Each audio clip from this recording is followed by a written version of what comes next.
Lovely. So explain to us what you're doing here at Wintercon. So we are a charity called Holding Space, and we support families with mental health struggles. So we've got a creative table here today, all around mental health and well-being, because we know being creative, sitting down, just doing some artwork is really good for your mental health. And we're getting everyone to do kindness pledges and think about how they can be kinder in the world as well. And how do events like Wintercon help your charity to get your message out? I just think it's a great event. It's so inclusive. It brings everyone together, no matter who you are, whether it's disability, ethnic, whatever it is. It's so inclusive and everyone's having fun. And obviously for us, we work with families, we work with parents. It's a great opportunity to get the message out there and know that there is support for mental health. So if people feel they need support from your charity, how do they go about contacting you?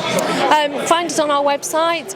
Just contact us directly through there, through email. We've got social media, we've got Facebook, Instagram, so there's loads of ways you can get hold of us, and obviously the information's there as well.